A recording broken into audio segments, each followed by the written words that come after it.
Chapter 5. "What in the hell?" the technician said as he looked up at the computer display. He frowned. Then he glanced up at the technician seated to either side of him.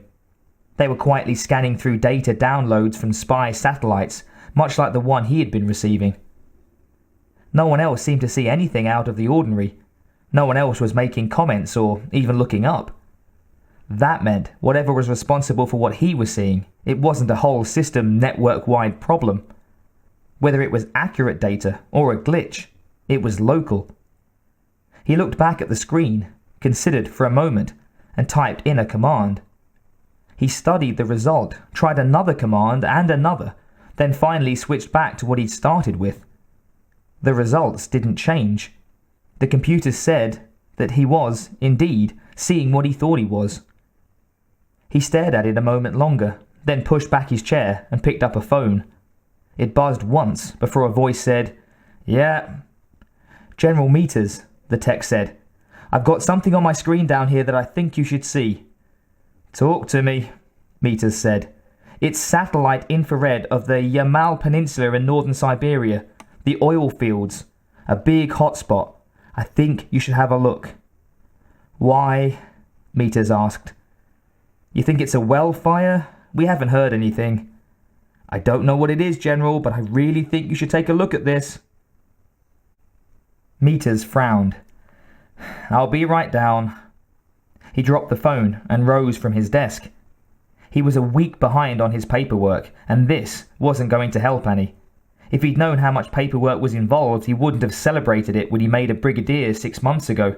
Still, he knew his people wouldn't call him down to the surveillance room if there wasn't something out there worth checking out. He slammed his office door on the way out. Moving quietly on this particular corridor was not considered good form, so no one wanted to do anything the guards might consider stealthy or suspicious. Meters strode boldly and openly down the corridor to the surveillance room, where the guards let him pass without a word. Shearson was the technician who had made the call. Meters had recognized his voice.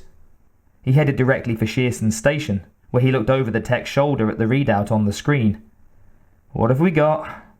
he asked. Shearson glanced up, confirmed that it was indeed the general who was asking, then tapped a quick series of keys. The screen immediately displayed an outline map of the Yamal Peninsula, with the known towns and installations neatly labelled. That was all done in fine black lines, superimposed on bands of vivid colour.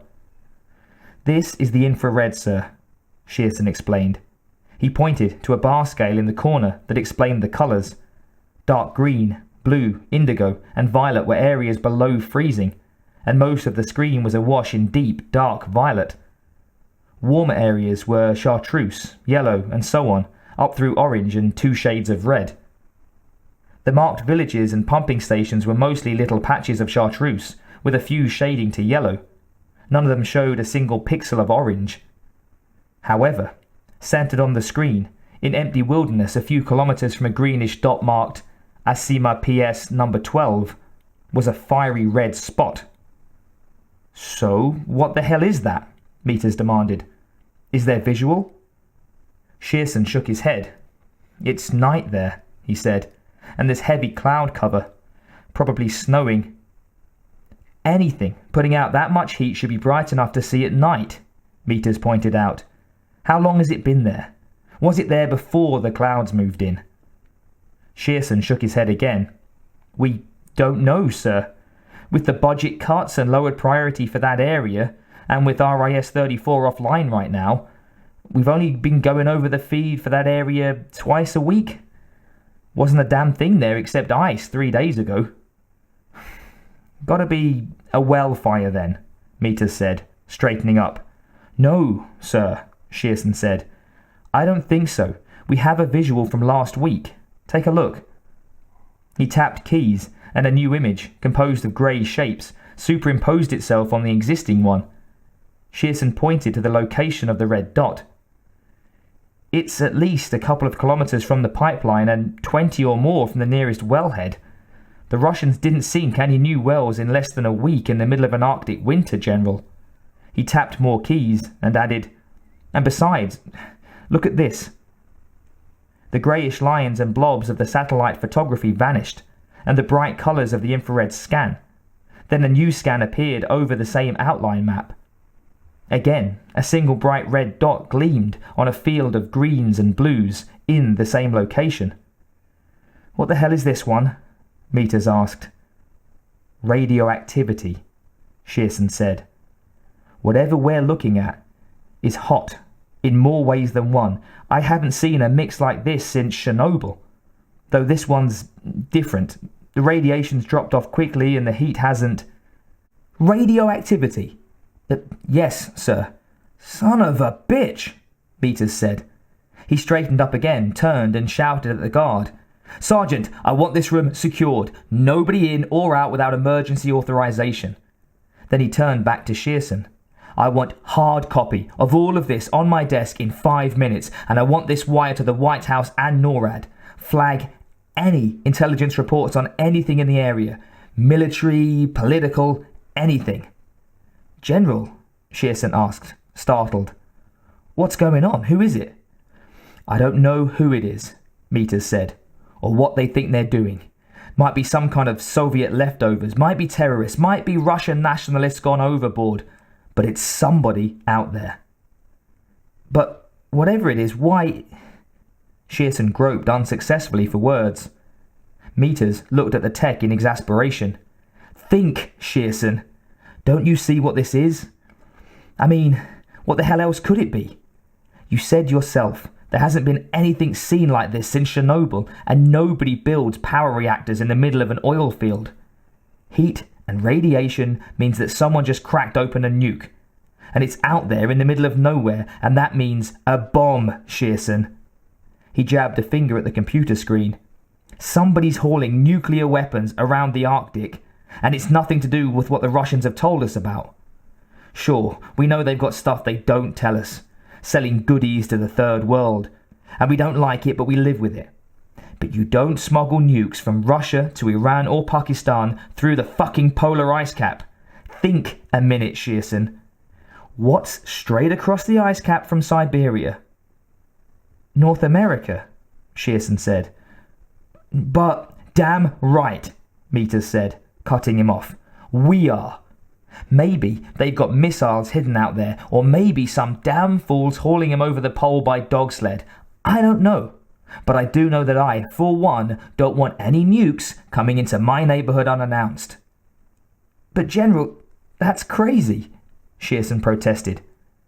"We aren't giving the Russians a hard time. Why would anyone try to attack us now?"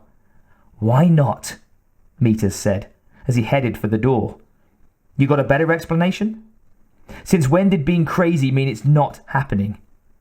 He charged out of the room. Shearson stared after him for a moment, then turned back to his console and began typing commands. His hands shook as he typed.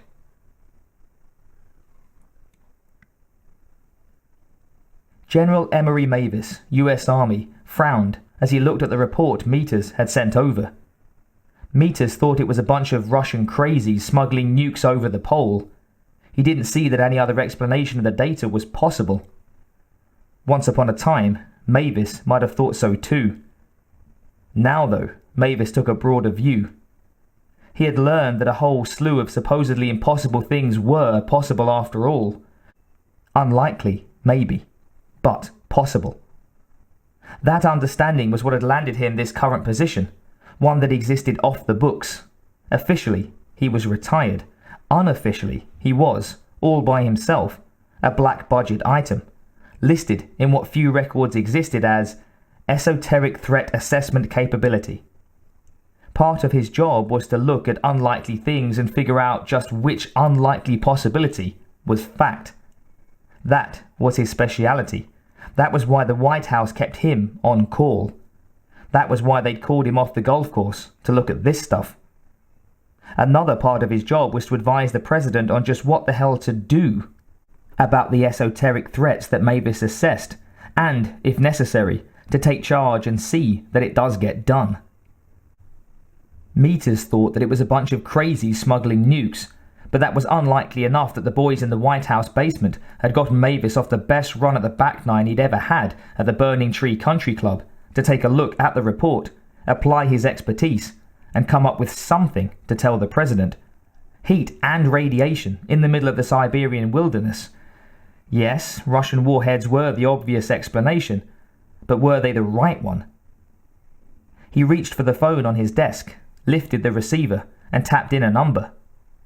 When he heard someone pick up on the other end, before the other could start to speak, Mavis barked, "Mavis here, get me Charles Westfield." He didn't bother listening to the reply. He waited until he heard Westfield's familiar voice say, "Hello?" "Dr. Westfield," Mavis said, "I need to know what sort of heat and radiation you'd see if one of the Russians' largest warheads cracked open. Fax me the figures ASAP." "Tonight?" Westfield said, startled. "Now," Mavis told him. "As soon as we're done talking. You have the number?" Not sure. Got a pen?" 10 minutes later, the fax machine whirred and began extruding paper. Mavis looked at the numbers. He wasn't a physicist himself, but he'd worked with enough of this sort of material to be able to make sense of what he saw. It didn't match what the satellite showed for Asima. It wasn't even close. Mavis had expected that. 5 minutes later, he had Westfield on the phone again. "You're sure of these figures?" he asked. "Yes," Westfield said. No hesitation, no qualifications, just yes. "Suppose a Russian nuke were damaged, enough to trigger a meltdown." "Warheads don't melt down," Westfield interrupted. "You've got several times critical mass of highly enriched metal there. You put it together and it's going to explode, not just melt into slag." "All right. It's not a warhead then," Mavis said. "Let me fax you something and you tell me what you make of it." He pulled out the printout of the raw satellite data, before Shearson or Meters had added any comments or interpretation, and fed it into the fax. "It's not a warhead, damaged or otherwise," Westfield told him. "And it's not a meltdown. Too much heat. Not enough neutron emission for a meltdown. Might be a low-yield burst of some kind. Are there any seismic reports?" "Good question," Mavis replied.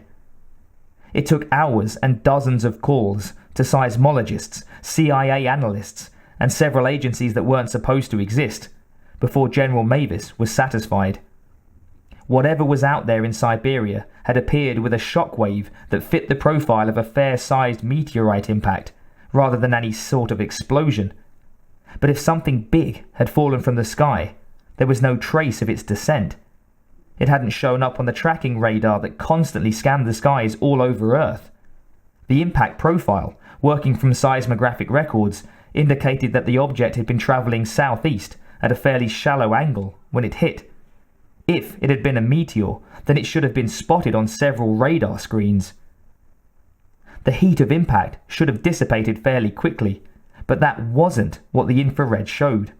The radiation profile didn't fit a meteor either. The CIA didn't have much to tell him about human activity. The technical stuff was comparatively easy to get and safe to pass along, while ground-level reports were risky. However, they said that a low-ranking officer had been rushed from Asima to Moscow just hours ago, and was debriefed by several generals. Something was going on out there all right, but the CIA didn't know what it was. They didn't think the Russians knew exactly what was happening either. Mavis nodded as he considered that. It all fit. Something hot had fallen from the sky, something that hadn't shown on radar, something that didn't act like any sort of natural object, something that the Russians seemed as puzzled by as anyone. A spaceship, Mavis thought. He had dealt with spaceships before. It was something everyone kept quiet about, for several reasons, but Mavis knew about some previous visits by spaceships. None had been quite like this, though. Some parts of the profile matched, others didn't. Assuming that this time the ship hadn't landed under its own power explained the mismatches perfectly. All of the other visitors had been the same species. Mavis wondered, as he looked over his own scribbled notes, whether perhaps Earth was their private preserve. Maybe there were cosmic no trespassing signs out there that kept away everyone else. Whether there were signs or not, Mavis guessed that these were probably the same fellows, back again. And if that was the case, then Mavis knew who to call in to deal with them. He reached for the phone.